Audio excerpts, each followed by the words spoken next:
Good morning, જય શ્રી કૃષ્ણ, જય સ્વામિનારાયણ, જય જિનેન્દ્ર અને Sitaram. Welcome to our new blog. આજે છે વેનસડે, છોકરાઓ બંને સ્કૂલે ગયા છે અને આજે અમારે અહીંયા તો સારું છે, વરસાદ નથી. જો અમારે અહીંયા આજ તો સારું છે, વરસાદ નથી, પણ ઘણી બધી જગ્યાએ બહુ જ વરસાદ છે. સૌરાષ્ટ્રમાં, સુરત ને એ બધી બાજુ, મુંબઈ ને બધે. અમારા અમદાવાદમાં વરસાદ નથી. કાલે બપોરે થોડો આવ્યો એ જ, પછી સાવ બિલકુલ આવ્યો જ નથી.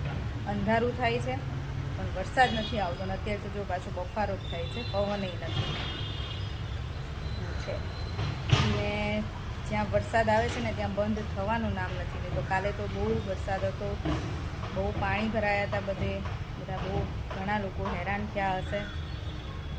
તમારે ત્યાં કેવો વરસાદ છે કોમેન્ટ કરજો મને. તમે ક્યાંથી, કયા સિટીમાંથી છો અને તમારે કેવો વરસાદ છે અમને કોમેન્ટ કરજો. અમારા અમદાવાદમાં તો કંઈ નથી.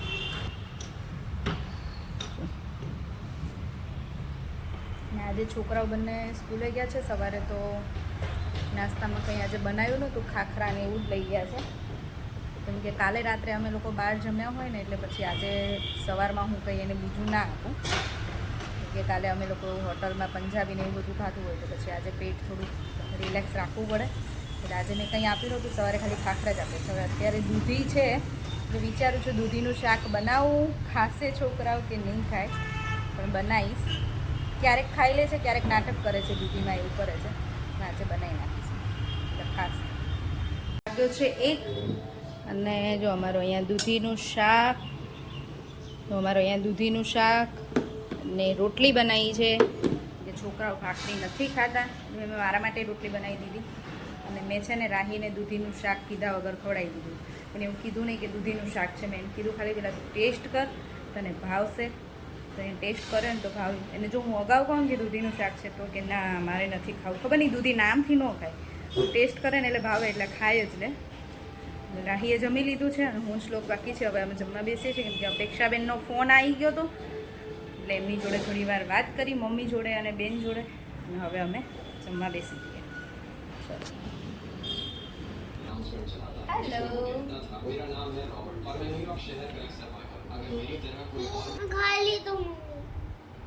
હેલો રાહી, કેવું રહ્યું તારે સ્કૂલમાં? સારું. દૂધીનું શાક કેવું લાગ્યું? તો ખાધું તો ખરા? બટેકા જ ભાવે. હવે એનું શું કરું? દૂધીનું શાક ખાઈ લીધું તો પછી એમ કે ગંદુ લાગ્યું. જો 7 વાગ્યા છે અને રાહી નીચે રમવા ગઈ હતી ને ત્યાંથી આવીને પછી અહીં પાંડા જોડે બહુ રમ્યો. રાહી તું પાંડા જોડે બપોરે પાંડા જોડે જ રમતી હતી. પણ અત્યારે મેં કીધું ને લાઈન શું કરે જોવું, તો અહીંયા અત્યારે પાંડા જોડે જ રમે છે. રાહીને શ્લોકને તો આજે મજા પડી ગઈ. રાહી શ્લોકને તો આજે બહાર જમવાનું છે. રાહી હે ને, રાહીની ફ્રેન્ડ છે ને એના ઘરે જમવાનું છે. એના બા એક્સપાયર થઈ ગયા ને તો દર મહિને એ લોકો જમાડે છોકરાઓને. એટલે આજે રાહીને શ્લોકને ત્યાં જવાનું છે. કેવું નહીં બહાર જવાનું છે. એટલે આજે હું એકલી છું પાછી ડિનરમાં. એટલે રાહીને પૂછું છું તું આવીને થોડુંક ખાઈશ તો હું ખીચું બનાવવાની છું. હવે વિચારું છું ખીચું બનાવું કે ભેળ બનાવું. મારે તો એવું કંઈક ચાલશે. ઈચ્છા થશે તો ભેળ બનાવીને ખાઈ લઈશ, તો પછી ખીચું બનાવીશ ચોખાની રોટલી. ભેળ બનાવું તો તારી બનાવ હે? હા તો તું આવી પછી જ આપણે બનાવીને ખાશું. મને અત્યારે તો ભૂખ નથી, હવે મોડા ભૂખ લાગશે તો બનાવીશ. એટલે હમણાં તો જો આવું છે બધું રસોઈ બનાવવાનું. બપોર ખાલી દૂધીનું શાક ને રોટલી બનાવ્યું હતું અને અત્યારે હવે કાંઈ બહુ ખાસ છે નહીં, એવું છે.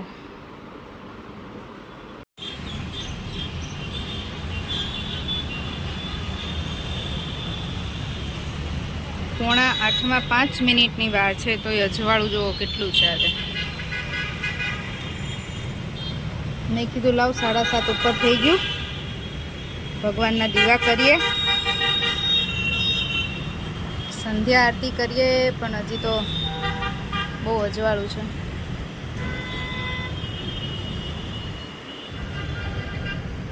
અત્યારે પવન સારો છે.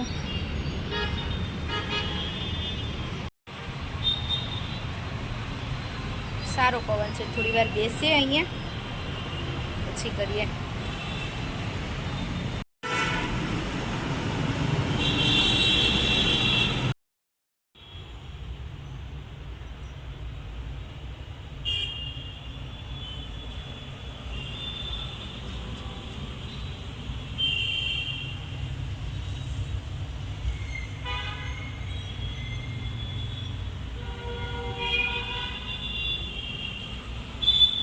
તો 8:30 થયા છે. મેં છે ને મારા માટે ખાલી ભેળ બનાવી નાખી છે. ડુંગળી, ટમેટું, થોડું લીંબુ નાખ્યું છે અને ચટણી. બસ આપણે આ ભેળ ખાઈ લઈએ એટલે આપણું પેટ ભરાઈ જશે ને. તો એકલા ખાવાનું છે એટલે એમ બહુ મજા ન આવે મને. ભેળ ખાઈ લો એટલે ચાલશે. જો આ બે છોકરાઓ છે ને, હું જે ના પાડું ને કામ પહેલાં કરે. બંનેને ખબર હતી કે મમ્મા ઘરે જઈને ફ્રૂટી નહીં પીવા દે, એટલે બંને શું કર્યું? પીને જ આવ્યા. હવે છેલ્લે તળિયું રહ્યું છે બાકી, થોડી અમથી બાકી રહી છે, ત્યારે ઘરની અંદર આવ્યા.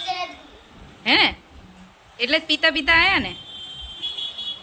મને છે ને મને આ બોક્સવાળી વસ્તુ ના ગમે એટલે હું નથી પીવા દેતી.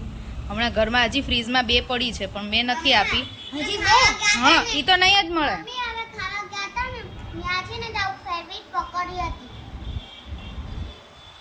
શું હતું ત્યાં મારી ફેવરિટ? પાણીપુરી. આજે તમે મારું ફેવરિટ ખાયા એમ ને? હું અહીંયા વેઇટ કરું છું ભેળ ખાવા માટે. મેં મારા છોકરાઓ આવે ને તો કહેતા હતા ને કે મમ્મા અમે ખાશું, એટલે હવે તમે થોડા ખાવ. તે ખાધી પાણીપુરી? મસ્ત હતી? મજા આવી? તને શ્લોક મજા આવી? કંઈ વાંધો નહીં, ચલો મારું ફેવરિટ તમે લોકો ખાઈને આવ્યા ને ડિનરમાં. મજા આવી ગઈ ને? અને ફ્રૂટી આપી હતી જોડે. પછી અત્યારે ઘરે આવતા આપી હશે ને? એવું કીધું તું રસ્તામાં પીતા જજો. કેવું મારી સામે કેવું જોવે ડાઈ.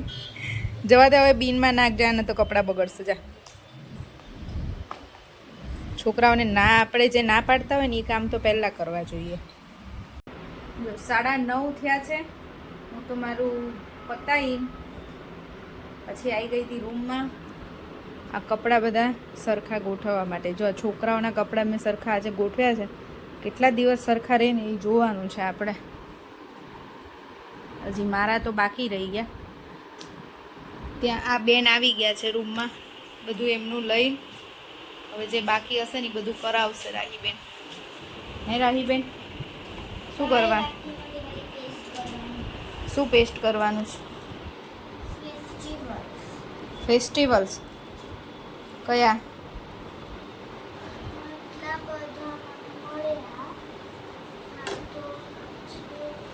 જો અમે બુક્સ નીકાળી ત્યારે બધા એમાંથી છે ને અમુક જે સ્ટીકર એવા, એટલે એવા અમુક જે એવા પિક્ચર્સ હોય ને કે કામ આવે એ અમે કટ કરીને ડબ્બો ભરી દીધો તો નહીં રાહી. પછી આવી રીતે કંઈ લગાવવાનું હોય ને ફેસ્ટિવલ્સનું ને એવું બધું અલગ અલગ તો કામ આવી જાય એમાંથી. બોલે બધી આખી બુક રાખી છે. બુકમાંથી કેટલા બધા ફોટા તો તે કાઢ્યા નથી. તો પણ તે જ 4-5 બુકમાંથી મેં તો બીજી બુક રાખી જ છે. કેટલી? ઈવીએસની છે? હા છે. ઈવીએસની શ્લોક માટે મેં રાખી છે. ચલો, જો શ્લોકનું તો હતું, એનું ડ્રોઈંગ બાકી હતું. અત્યારે હું એ લોકોને રૂમમાં સુવા લાવું ને ડ્રોઈંગનું કામ તો એ મને રાત્રે જ આપે. મેં કેટલી વખત કીધું શું કરવાનું છે તો કહે નહીં, બેમાંથી એક હે ને. રાહી એનું જાતે પેસ્ટિંગ કરવા બેઠી અને આણે મને ડ્રોઈંગનું આપ્યું કે મમ્મા હવે આટલું મારે કરવાનું છે 2 સબ્જેક્ટમાં.